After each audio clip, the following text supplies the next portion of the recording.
Hi, RJ. It's Jesse. Hey, Jesse, how you doing, man? Not too bad, not too bad. You gave us a really good clip on Sunday, and I was just wondering if you could tell us the situation behind that, how it came about. The press screening was done in 2007. The DVD came out in 2008. It was the platinum edition of Tupac Assassination. Probably maybe 25,000 copies went out. It was platinum. It had a silver cover. You could probably still see it out on the internet in different places, but it had a second disc on it, had a couple extra interviews that weren't in the movie, and also had the press screening in there. That Q&A session that you're seeing was actually done after the movie was shown to the media and to different people from different websites and the people that were invited to go.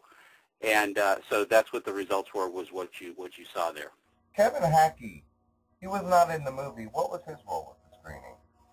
Well, it was a very interesting move. Kevin came out of support for the movie. Kevin and Frank had been friends for a while. And Kevin, we talked about Kevin in the documentary. Kevin wasn't actually in the documentary, but we did talk to Kevin before and let him know, of course, that we were doing the documentary. Was Kevin Hackey slated to speak that day to the screening audience? No, actually, no. Well, Frank and I sometimes refer to it as the Kevin Hackey show. The press screening kind of turned into that a little bit, the Q&A afterwards anyway. No, Kevin Hackey and Frank have been great friends, and they've been friends for a long time. Kevin's a great guy, general, just a, good egg. And he and Frank had been talking one day. He knew that we were doing the project. He knew what the gist of the project was. He knew where the information was going, where it was headed. We, had pretty clear communication and conversations with him about his feelings and thoughts about it. And if anybody really wants to know what his feelings and thoughts were, you can certainly see it, and not only in this press screening, but you can also see, after the press screening's over, they did an interview with him. We actually didn't conduct that interview. Our distributor at the time actually did the interview with Kevin Hackey, that he's sitting in the Journey T-shirt. That had absolutely nothing to do with Frank and I, and in fact, we didn't even get the rights to that interview back up until about maybe 2 years ago, I think, if that. So, yeah, Kevin's involvement with it was that he knew it was there. He asked to come. We said, hey, come on, and that was the gist of it. Did you ever offer to interview him for the first Assassination movie? No. One of the reasons that we didn't was because in the Assassination movie, the information that we had at the time, that's up for Kevin to decide, what information he has, what information he doesn't.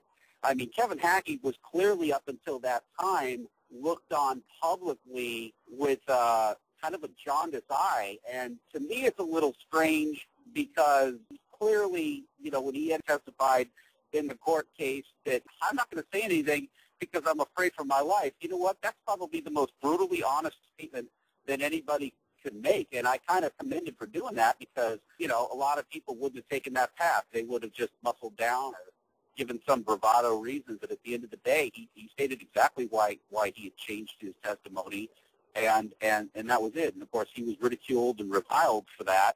It was clear that there were reasons for that, and he spelled those reasons out about as letter perfect as anybody could. He said exactly why he was changing his testimony. A lot of these people have this false sense of bravado, like, oh, I'm not scared, and that person doesn't scare me. But, we're talking about people's lives here. We're talking about people that had death threats against them, and people were being killed right and left. But, I wish I could say that every person that's ever been associated with being interviewed for Tupac has never changed their testimony, but it seems to be more of the norm and not the exception. At that screening, Hackey's statements paralleled the film. Did he agree that you guys were on the right page with that documentary? Well, I can tell you this. Did he feel we're on the right track? Well, yeah. I mean, he clearly took over in the Q&A about it. I mean, that kind of makes itself evident. Not only that, I mean, he agreed to be interviewed after the Q&A screening, and at some point we'll release the entire interview with Kevin. But, understand that interview was done afterwards. And I've said this before, and I'll say it again. We don't force anybody to interview with us. We don't hold a gun to their head and say, you have to interview with us. And we certainly don't threaten anybody you're going to go to jail if they don't tell us something that we want to hear. These people do it voluntarily. So when somebody agrees to do something voluntarily, either after the movie's released or after they've seen the movie, and they still want to be a part of what we're doing, we don't take that anything other than what it is at face value, and that is an endorsement of what we're doing and the truth that we're trying to get to. Even if they don't necessarily agree with the conclusions that some of our witnesses have come up with, they applaud and endorse what it is we're doing. So and I'll take it a step further and tell you that the $100,000 challenge that Kevin threw out, that blindsided Frank and I both. We didn't see that coming. Nobody told us about it. When he dropped that bomb, Frank and I were just as shocked as everybody else was. But that's how strongly he felt about it. And I'll say it again. The producers of Tupac Assassination had absolutely nothing to do with Kevin's offer or Reggie to go take the polygraph test. That was all Kevin. That's just the kind of person that Kevin is. And it's not that we disagreed with it, but at the same time, I mean, we didn't come up with that idea. That was all Kevin. Greg Kading makes an appearance in this clip. What was his participation when it came to the Q&A? Well, I can clear up one of the rumors that are kind of bopping around the internet right now, that Greg Kading was invited to go to the press screening. He actually asked to go. We didn't know Greg. Frank and I didn't know him at all at the time. He had contacted Frank a couple of times to want to get together with him because of Frank's relationship with his sister. He had reached out to Frank, but we hadn't made any contact with him, and he asked if he and his partner, Darren Dupree, could go to the screening. And, of course, sure, of course, why not? We invited him, but that was at his request. Normally we wouldn't have members of the LAPD or other law enforcement there. Not to say they couldn't go, but they just weren't on our list. We invited, family and friends and press to go. We didn't, necessarily invite a screening for law enforcement. Greg was there to watch the movie. They were curious. They hadn't talked with us, and they wanted to see what the movie was about. You don't have a problem with Q&A if there was law enforcement there? Well, no, the Q&A would be exactly the same with or without law enforcement there. It wouldn't have changed a darn thing about what we said. People are asking whether or not that you had motivation to demonize Reggie Wright. Was the purpose of this movie to demonize Reggie Wright? No. One of the things, if you go back and you look at the review, and of course I had nothing to do with it because there was some negative comments about it too, but I encourage anybody that's listening to this, to actually taking the time to listen to this, to go to the website called IGN. They review videos, they review games, they review things, and they're pretty non-biased about everything. And one of the first things that they said was that we tackled a lot of theories about it. We didn't stick with just one theory. We talked about, here's the theory, here's why it may work, here's why it may not work. I can't control what Michael Moore says. I can't control what Frank Alexander says. I'm a documentary filmmaker. If these people all say the same thing and it starts to head in a certain direction, well, we're going to say what they have to say. I mean, if there was a plethora of interviews that we were doing with Tupac's closest bodyguards and his family and his friends and the people that were either eyewitnesses to the situation or the closest people to Tupac Shakur. If they had all said that they were going to work a certain theory and they all had a certain belief, then that's where the movie would have gone. It was not to villainize or demonize any one person, and I challenge anybody to look at what each one of those witnesses have said completely independent and separate from Tupac Assassination, what they've said in the media, what they've said to other people, what they've said to other websites. And I dare somebody to come back and say that those witnesses have been inconsistent. I mean, we didn't come up with what the witnesses said. It wasn't like RJ read them a script and said, hey, we want you to do this. We want you to do that. The question with Tracy Robinson, perfect example. I asked her flat out, was Tupac planning on leaving death row? She said yes. Simple question, simple answer. Would she tell somebody else that? Would she tell another website that? Sure she would. Would Yasmin Foulad tell a different website that? Sure. She interviewed with New Yorker magazine, and she said, hey, Tupac was leaving death row. I sent the letter to David Kenner myself. We popped a bottle of champagne. Several years later, GaddafiLegacy.com asked her the same question. What do you get? You get to change the story? Nope, you get the same answer you got the last time around. Ben Ogletree, who was Tupac's attorney, same thing. Was he going to leave death row? Yes, he was. We were preparing things there. Years later, interview, same question, same answer.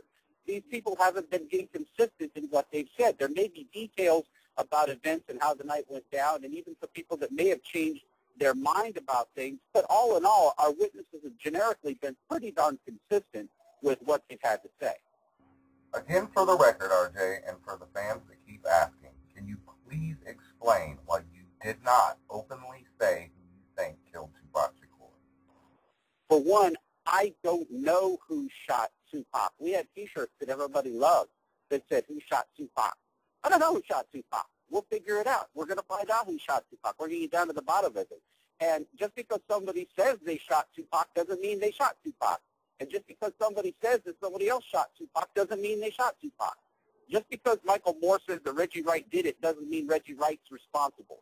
Just because Michael Moore says that Suge Knight is responsible for it doesn't mean Suge Knight's responsible for it. We never came out and said that anybody was responsible for it. We let the witnesses talk. Here's people that have never talked to the police, and here's what they had to say. Who shot Tupac? We don't know yet. That's what we're trying to get to the bottom of. Did Reggie Wright shoot Tupac? Well, Michael Moore says Reggie Wright was at Club 662. So Reggie Wright couldn't have shot Tupac. Who killed Tupac? We don't know. Who was responsible for Tupac?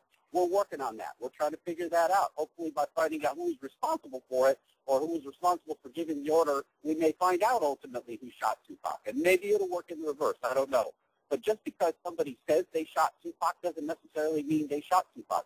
That's why we have a judicial system. We have a system of government and a grand jury that vets things out, gets to the bottom of facts, talks to witnesses, sees documents that corroborate that, and makes the determination of that. That's why we laugh, because clearly when somebody asked that question, clearly they didn't understand the movie, or maybe they saw something in the movie or developed their own conclusions, and they asked that. But here's the thing. At the end of the day, it doesn't matter what I believe, because I'm not the one running around saying I cracked the case, I solved the case. And R.J. Bond is not the one running around saying I'm an award-winning writer, I'm not an award-winning documentarian, I'm not a law enforcement officer, I'm not claiming to be Superfly. R.J. Bond is saying, look, we put this documentary out, you be the judge, you figure it out. It doesn't really matter what I personally believe.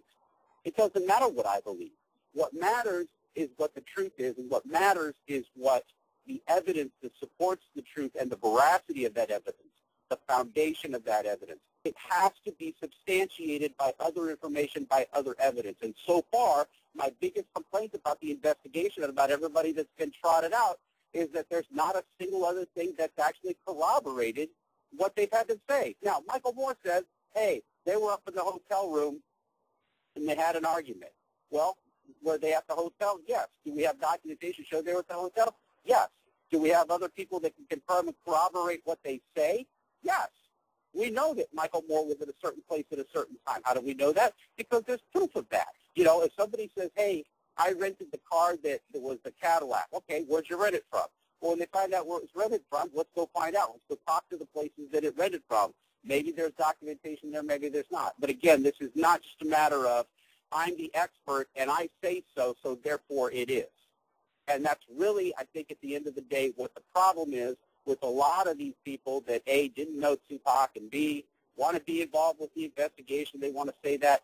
I mean, again, you can say certain things and certain people can admit to doing things, but there's a lot of people that have taken credit for a lot of things that they didn't really do. So ultimately, at the end of the day, it doesn't matter what I believe. It doesn't matter what R.J. Bond thinks. It's what the viewer thinks. I'm going to put the information out there. And to be honest with you, if there was 500 pages of documentation that worked for Orlando Anderson and worked to prove that Orlando Anderson was the shooter, we would put that information out there. I have no problem with doing that. The problem is there's just a surprising lack of it. And if there's more information, let's bring it out. Let's look at it.